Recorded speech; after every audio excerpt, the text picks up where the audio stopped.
আসসালামু আলাইকুম। Recipe by beauty চ্যানেলে আপনাদেরকে স্বাগত জানাই। আজ শেয়ার করব মসুর ডাল আর মাছের খুবই সুন্দর একটা রেসিপি। এই রেসিপিটা যদি আপনারা একবার খান এটা কিন্তু বারবার চাইবেন, কারণ খেতে এতটাই সুন্দর হয়। তো অবশ্যই আপনারা স্কিপ না করে পুরো রেসিপি দেখে নেবেন। আশা করছি খুবই ভালো লাগবে এবং সহজ মনে হবে। তো চলুন কথা না বাড়িয়ে রেসিপি শুরু করি। এখানে দেখুন মাছ নিয়েছি। তো এখানে আমি ৮ পিস রুই মাছ নিয়েছি। আপনারা চাইলে এখানে কাতলা মাছও নিতে পারেন বা এখানে যে কোনো মাছ নিতে পারেন আপনারা। মাছগুলো পছন্দ মতো সাইজ করে কেটে নিয়েছি। তারপরে খুব ভালোভাবে ধুয়ে পরিষ্কার করে নিয়েছি। এবার এখানে দেখুন নিয়েছি ১৫০ গ্রাম মতো মসুর ডাল। তো এখানে আমি পরিমাণ মতো নিয়ে নিয়েছি। আপনারা এখানে ডাল এবং মাছের পরিমাণ কম বেশি নিতে পারেন। এবার মসুর ডালগুলো আমি সাইডে রেখে দিচ্ছি। এবার এখানে দেখুন মাছের মধ্যে দিয়ে দিচ্ছি লবণ ১/২ চা চামচ, দিয়ে দিচ্ছি ১/২ চা চামচ হলুদ গুঁড়ো, আর এখানে ১/২ চা চামচ মতো দিয়ে দিচ্ছি মরিচের গুঁড়ো। এবার আমি এখানে দিয়ে দিচ্ছি ১ টেবিল চামচ মতো সর্ষের তেল।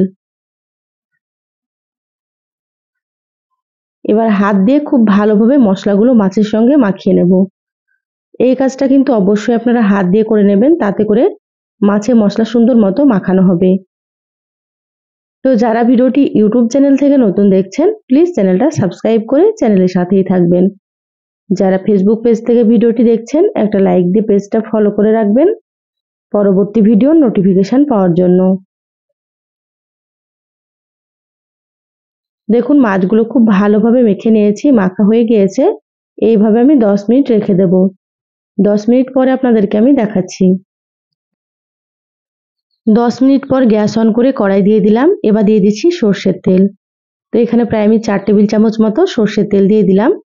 তেল প্রথমে খুব ভালোভাবে গরম করে নিতে হবে।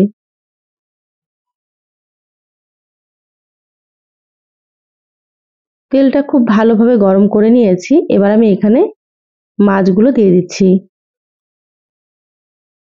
মাছগুলো দেওয়ার পরে এভাবে একবার উল্টে নিলে কিন্তু মাছগুলো কড়াইয়ে লেগে যাবে না।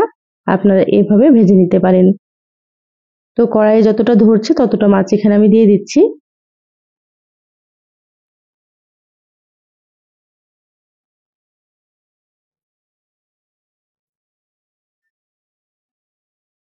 তো এখানে আমি প্রথমে 5 পিস দিয়ে দিলাম, বাকিগুলো আবারও ভেজে নেব। তো দেখুন মাছগুলো দেওয়ার পরে কিছুক্ষণ মিডিয়াম আঁচে ভেজে নিয়েছি। এক পাশ সুন্দর মতো ভাজা হয়ে গিয়েছে। এবার আমি মাছগুলোকে উল্টে নিচ্ছি। এখানে আমি মাছগুলো একটু কড়া করে ভেজে নিচ্ছি। আপনারা যেমন মাছ ভাজা খেতে পছন্দ করেন সেইভাবে করে মাছগুলোকে ভেজে নেবেন।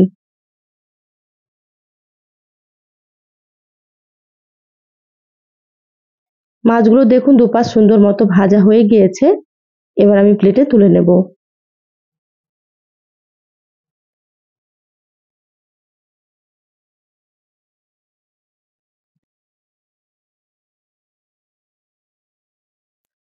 আর বাকি যেগুলো আছে একইভাবে ভেজে নেব। সব মাছগুলো ভেজে প্লেটে রেখে দিলাম। এবার আমি ওই তেলের মধ্যে দিয়ে দিচ্ছি 1/2 চা চামচ গোটা জিরা। জিরা দিলে কিন্তু ফ্লেভারটা খুবই ভালো লাগে। তো যারা পছন্দ করেন দিয়ে দেবেন। এবার দিয়ে দিলাম একটা শুকনো মরিচ। শুকনো মরিচটাকে আমি 2 টুকরো করে দিয়ে দিলাম। এবার নেড়েচেড়ে হালকা একটু ভেজে নিচ্ছি। দেখুন জিরা আর শুকনো মরিচ ভাজা হয়ে গিয়েছে। এবার আমি এখানে দিয়ে দিচ্ছি পেঁয়াজ কুচি। তো এখানে একটা বড় সাইজের পেঁয়াজ কুচি করে নিয়েছি লম্বা লম্বা করে। আপনারা এভাবেও কুচি করতে পারেন বা আপনারা এখানে ছোট ছোট করেও কুচি করে নিতে পারেন। এবার নেড়েচেড়ে পেঁয়াজগুলোকে হালকা করে ভেজে নেব। পেঁয়াজগুলো খুব বেশি লালচে করে ভাজার দরকার নেই। দেখুন আমি কিভাবে ভেজে নিচ্ছি, তাহলে আপনারা বুঝতে পারবেন।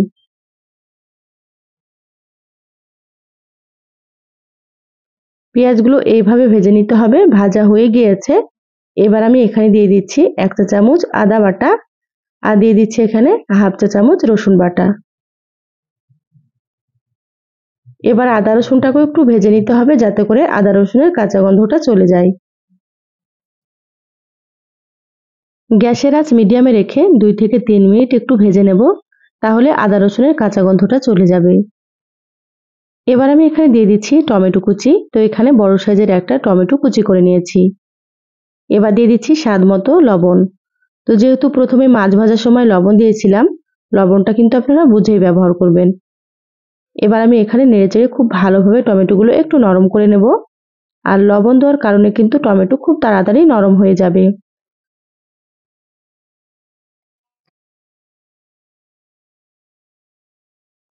৩-৪ মিনিট মতো খুব ভালোভাবে একটু ভেজে নিয়েছি। দেখুন টমেটোগুলো সুন্দর মতো নরম হয়ে গিয়েছে। এবার আমি এখানে হাফ চা চামচ মতো দিয়ে দিলাম হলুদ গুঁড়ো, দিয়ে দিচ্ছি ১ চা চামচ জিরা গুঁড়ো, আর হাফ চা চামচ দিয়ে দিচ্ছি ধনিয়া গুঁড়ো, আর এখানে হাফ চা চামচ দিয়ে দিচ্ছি মরিচের গুঁড়ো। এখানে আমি কাঁচামরিচ ব্যবহার করব, সেজন্য হাফ চা চামচ মরিচের গুঁড়ো দিয়ে দিলাম। আপনারা যেমন ঝাল খাবেন সেইভাবে করে এখানে মরিচ গুঁড়োটা ব্যবহার করবেন, বা আপনারা এখানে শুধু কাঁচামরিচ দিয়েও রান্না করতে পারেন। এখানে আমি সামান্য পরিমাণে একটু পানি দিয়ে দিলাম। পানিটা কিন্তু অবশ্যই এখানে দিতে হবে, না হলে শুকনো মশলাগুলো পুড়ে যাবে। এবার ঢাকা দিয়ে ৫ থেকে ৬ মিনিট মিডিয়াম আঁচে মশলা কষিয়ে নেব।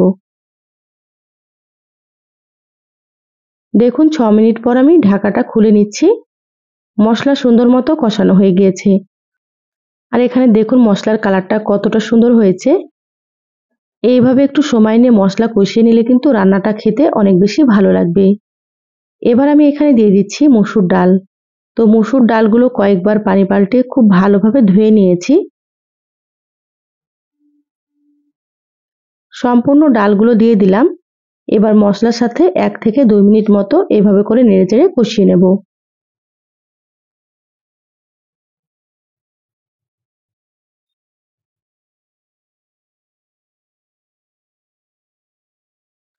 মসুর ডালগুলো ২ মিনিট মতো খুব ভালোভাবে কষিয়ে নিয়েছি। এর থেকে বেশি কিন্তু কষানোর দরকার নেই। এবার আমি এখানে দিয়ে দিচ্ছি পরিমাণ মতো পানি। যেহেতু ডালগুলো সেদ্ধ হবে, সেজন্য পানির পরিমাণ একটু বেশি দিতে হবে। এখানে প্রায় আমি ৩ কাপ মতো পানি দিয়ে দিলাম। পানি দিয়ে খুব ভালোভাবে একটু নেড়েচেড়ে নিচ্ছি। এবার আমি এখানে দিয়ে দিচ্ছি ৬ থেকে ৭টা মতো কাঁচা পাকা মরিচ। মরিচগুলো আমি ২ টুকরো করে দিয়ে দিলাম। এবার ঢাকা দিয়ে প্রায় মিডিয়াম আঁচে রান্না করে নেব ১০ থেকে ১২ মিনিট। তারপরে আপনাদেরকে আমি দেখাচ্ছি। দেখুন ১২ মিনিট মিডিয়াম আঁচে রান্না করে নিয়েছি। ডালগুলো কিন্তু খুব সুন্দর সেদ্ধ হয়ে গিয়েছে। এভাবে একটু সময় নিয়ে ডালগুলোকে সেদ্ধ করে নিতে হবে। এবার আমি এখানে ভেজে রাখা মাছগুলো দিয়ে দিচ্ছি। আমার চ্যানেলে আরও অনেক রেসিপি আছে, চাইলে আপনারা কিন্তু দেখে নিতে পারেন।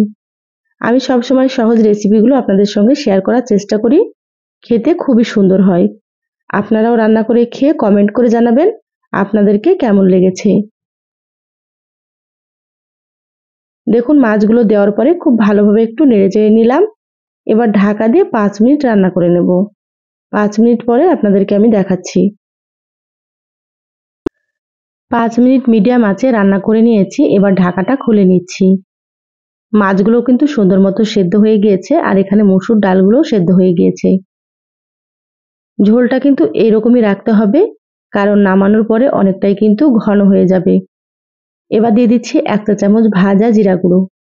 ভাজা জিরার গুঁড়োটা দিলে ফ্লেভারটা খুবই ভালো আসবে। অবশ্যই কিন্তু আপনারা দিয়ে দেবেন, আর রান্নাটাও কিন্তু খেতে অনেক বেশি ভালো লাগবে। এবার মশলাটা আমি নেড়েচেড়ে খুব ভালোভাবে মিশিয়ে নিলাম। রান্না হয়ে গিয়েছে, এবার গ্যাস বন্ধ করে দিচ্ছি।